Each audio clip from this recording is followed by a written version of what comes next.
student, today I am taking your 11th class business study chapter 2 forms of business organization part 8. In this part we studied about the formation of company and the different stages for the formation of company: promotion stage, incorporation, capital subscription and commencement. Formation of company, as you know, is a very complex process because there are a lot of formalities which have to be fulfilled in this formation. There are the four stages for the formation of company. First one is promotion, another is incorporation, then capital subscription, and then commencement.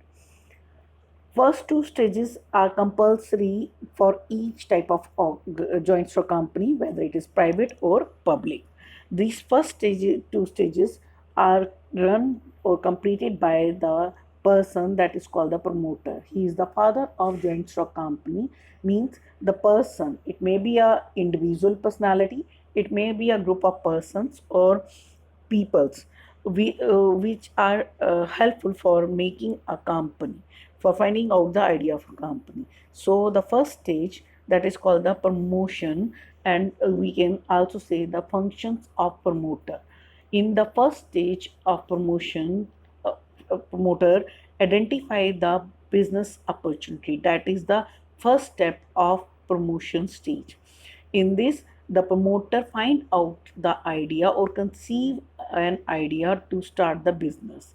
In the second step of this stage, the promoter check the feasibility of idea to convert the idea into a concrete work.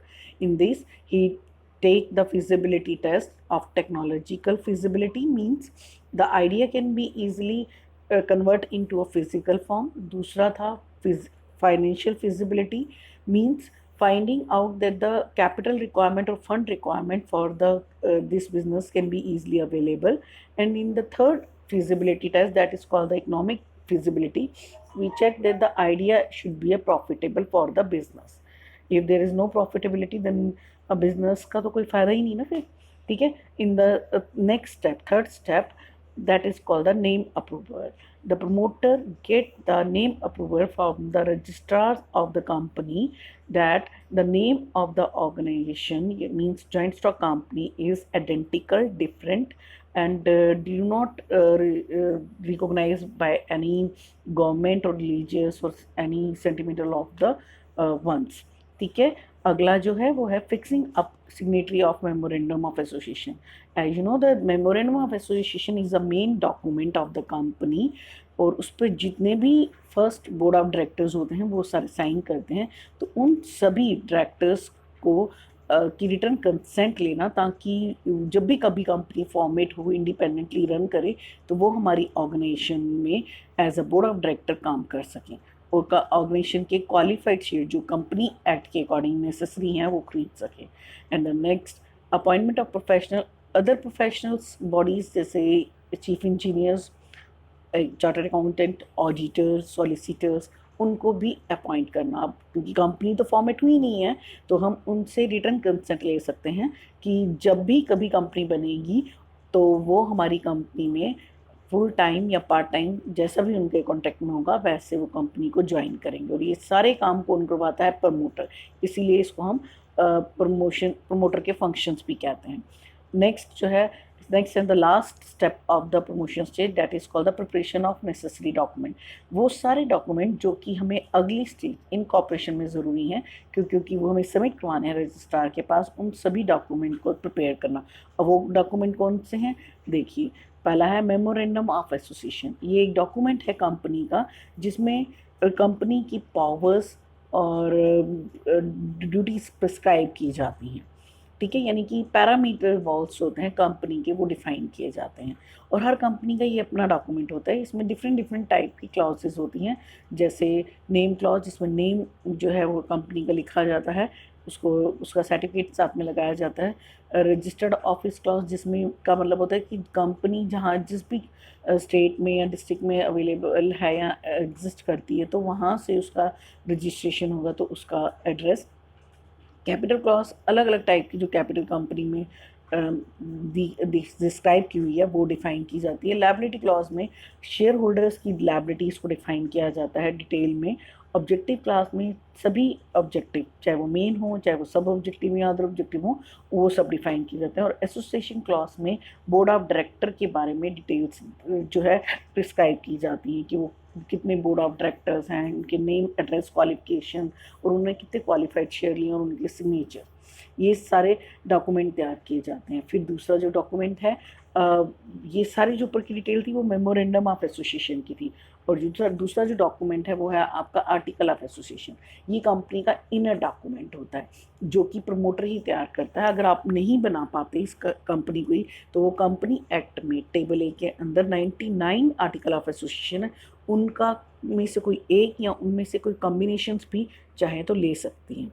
Next, written consent of the director, वो हमने पहले ही बताया था, वो agreement of the director अगर हमने professional से किया तो ये भी डॉक्यूमेंट तैयार करना है। स्टैट्यूटरी डिक्लेरेशन, स्टैट्यूटरी डिक्लेरेशन भी वो करते हैं कि हाँ हम ये डिटेल्स हम जो है वो जमा करवाएंगे, हमने जो ऊपर डिटेल जमा करवाई हैं वो सारी की सारी जेन्युइन है, और अगर इनमें कोई गलती होगी तो हम उसके लिए रिस्पॉन्सिबल हैं। और ये सारे डॉक्यूमेंट जो हैं रजिस्ट्रार के पास जमा करवाए जाते हैं साथ में रजिस्ट्रेशन फ़ीस के, जो कि रजिस्ट्रार ऑफ द कंपनी बताता है। ये हर कंपनी की अलग अलग होती है, कैसे जमा करवानी है ये भी इसमें बताई जाती है। तो सेकंड स्टेज जो थी वो हमारी है इनकॉर्पोरेशन। इसमें ये सारे के सारे डॉक्यूमेंट जो अभी हमने पहली स्लाइड में डिस्कस किए हैं वो सारे के सारे डॉक्यूमेंट जो है जमा करवाए जाते हैं रजिस्ट्रार के पास। उससे के साथ एक एप्लीकेशन फॉर्म होता है, रजिस्ट्रेशन एप्लीकेशन फॉर्म, वो भी फिल करके जमा करवाया जाता है। Is it clear? और इनके साथ जो है पेमेंट की जाती है फ़ीस की, और ये सब चीज़ें जमा करवा दी जाती हैं रजिस्ट्रार के पास। तो फ़ीस के साथ जैसे वो कहता है, उसके बाद रजिस्ट्रार क्या करता है, इस सारे डॉक्यूमेंट की जेन्युइनिटी को चेक करता है। और जब वो चेक कर देता है तो वो क्या करता है, कंपनी का नाम अपने रजिस्टर में एंटर कर लेता है और हमारी कंपनी को क्या दे देता है, सर्टिफिकेट ऑफ इनकॉर्पोरेशन। अब सर्टिफिकेट ऑफ इनकॉर्पोरेशन मिलने का मतलब होता है कि कंपनी का बर्थ सर्टिफिकेट होता है ये, यानी कि कंपनी का जन्म हो गया। इसका मतलब जिस दिन सर्टिफिकेट ऑफ का इनकॉर्पोरेशन इशू होता है उस दिन से प्राइवेट कंपनी अपना बिजनेस स्टार्ट कर सकती है, क्योंकि वो पब्लिक कंपनी की तरह उसे कैपिटल सब्सक्राइब करने की ज़रूरत नहीं है, ना ही उसके पास पावर है। ठीक है, और जो पब्लिक कंपनी है उसका बर्थ हो गया है, अब वो चाहे तो नेक्स्ट स्टेप वो है कैपिटल सब्सक्रिप्शन, लोगों से कैपिटल सब्सक्राइब करने को कह सकती है। Is it clear? आगे बात समझ। तो बर्थ सर्टिफिकेट हो मिल जाने के बाद जो कंपनी है, joint stock company, public joint stock company जो है वो जो है अपनी बिजनेस को बढ़ाने के लिए अपने शेयर जनरल पब्लिक में बेच सकती है, पर उसके लिए उसको क्या करना है, नेक्स्ट स्टेज पे जाना है, और वो क्या है, third stage, capital subscription. Capital subscription में मैंने अभी आपको बताया जैसे कि हमने कैपिटल इकट्ठा करना है, तो इसमें कौन कौन से स्टेप करने होंगे कैपिटल को इकट्ठा करने के लिए। सबसे पहले जॉइंट स्टॉक कंपनी को सेबी से अप्रूवल लेना होगा, सेबी से परमिशन लेनी होगी कि वो अपने शेयर इशू कर सकती है या प्रॉस्पेक्ट इशू कर सकती है या नहीं। सेबी कौन है? Security exchange board of India. ये वो बॉडी है जो फाइनेंशियल मार्केट को कंट्रोल करती है इंडिया की। ठीक है, और इससे अप्रूवल मिलते ही जो है joint stock company prospectus issue करेगी। वो एक डॉक्यूमेंट है जिसमें कि हम जनरल पब्लिक को इनवाइट करते हैं कि वो कंपनी के शेयर खरीदें।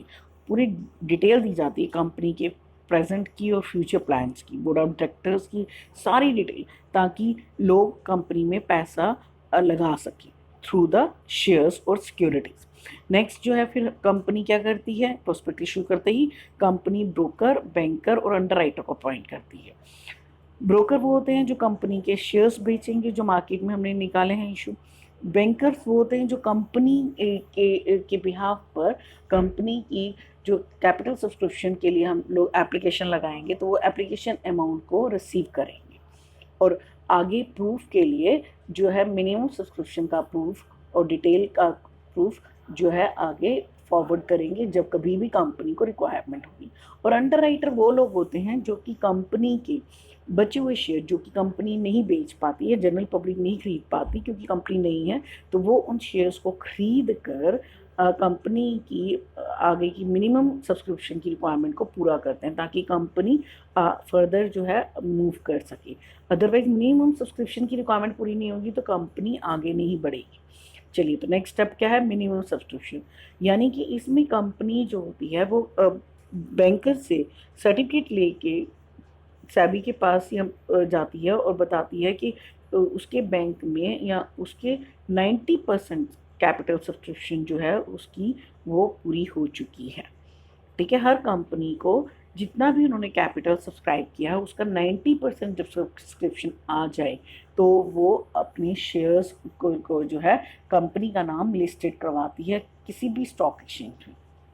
ठीक है, इंडिया की किसी भी स्टॉक एक्सचेंज में। तो जो मिनिमम सब्सक्रिप्शन वाली फॉर्मेलिटी पूरी हो गई तो अब हमें कहाँ जाना है, स्टॉक एक्सचेंज में कंपनी का नाम लिस्टेड करवाना है। और लिस्टेड होते ही कंपनी जो है अपने शेयर अलॉट कर देगी, जिन जिन लोगों को उन्होंने शेयर अलॉट करने हैं उनको शेयर अलॉट कर देगी। और अगर वो शेयर अलॉट नहीं कर पाई या नहीं करना चाहती तो उनका पैसा 30 डेज़ के अंदर अंदर वापस कर देगी। Is it clear. और कैपिटल सब्सक्रिप्शन स्टेज यहीं पे पूरी हो जाती है। उसके बाद जो नेक्स्ट फोर्थ स्टेज है वो है कमेंसमेंट। कमेंसमेंट होता है बिजनेस को चालू करने का सर्टिफिकेट। इसकी रिक्वायरमेंट सिर्फ पब्लिक कंपनी को है, क्योंकि प्राइवेट कंपनी तो 2 स्टेप्स के बाद अपना बिजनेस स्टार्ट कर सकती है, बट पब्लिक कंपनी के लिए ये कमेंसमेंट सर्टिफिकेट की ज़रूरत है। कमेंसमेंट सर्टिफिकेट कैसे मिलता है कंपनी को, इसके लिए जो कंपनी है वो जो है 4 तरह की स्टैट्यूटरी डिक्लेरेशन देती है। पहले वो देती है कि उसके जितने भी बोर्ड ऑफ डायरेक्टर हैं उन्होंने क्वालिफाइड शेयर खरीद लिए हैं। दूसरी डिक्लेरेशन दे दी जाती है कि कंपनी के पास मिनिमम सब्सक्रिप्शन की रिक्वायरमेंट पूरी हो गई है। तीसरी जो स्टैट्यूटरी डिक्लेरेशन होती है वो ये होती है कि अब कंपनी के पास कोई कैश नहीं है, किसी की कोई देनदारी लायबिलिटी नहीं है, वो सारी पेमेंट चाहे वो अलॉटमेंट से रिलेटेड हो या कोई और भी वो पूरी कर चुकी है। और जो लास्ट डिक्लेरेशन है वो ये होती है कि कंपनी के जितने भी डॉक्यूमेंट यूज़ किए गए हैं, चाहे वो आप प्रमोशन में ले लो, चाहे वो इनकॉर्पोरेशन में ले लो, चाहे वो कैपिटल सब्सक्रिप्शन में ले लो, चाहे कमेंसमेंट में, उन सब के लिए कंपनी के नीचे जो अंडर साइन अथॉरिटी है, बोर्ड ऑफ डायरेक्टर्स कह सकते हो, वो जो है डिक्लेयर कर रहे हैं कि ये रिस्पॉन्सिबल होंगे अगर कंपनी के डॉक्यूमेंट जेन्युइन ना हुए तो। Is it clear. और इसके साथ ही हमारी कंपनी का कमेंसमेंट सर्टिफिकेट का स्टेप्स पूरे हो जाते हैं और जो कंपनी को है कमेंसमेंट सर्टिफिकेट मिल जाता है, कंपनी अपना बिजनेस स्टार्ट कर सकती है। देखिए, ये आपका सर्टिफिकेट ऑफ इनकॉर्पोरेशन की कॉपी है, जो कि कंपनी के बर्थ सर्टिफिकेट की कॉपी है। और ये है आपकी certificate of commencement of business, जिसमें ये क्लियरली डिक्लेयर किया गया है कि कंपनी के सारी डिटेल्स पूरी हो चुकी हैं और उस जेन्युइन है। तो इसलिए रजिस्ट्रार ऑफ कंपनी को परमिशन देते हैं कि वो अपना बिजनेस स्टार्ट कर सकते हैं। और यहाँ इसके साथ ही कंपनी का जो प्रमोटर है वो अलग हो जाता है। Company as an artificial individual person लेकर अपने काम को अंजाम देती है और अपना बिजनेस स्टार्ट करती है। Is it clear. Thank you बेटा।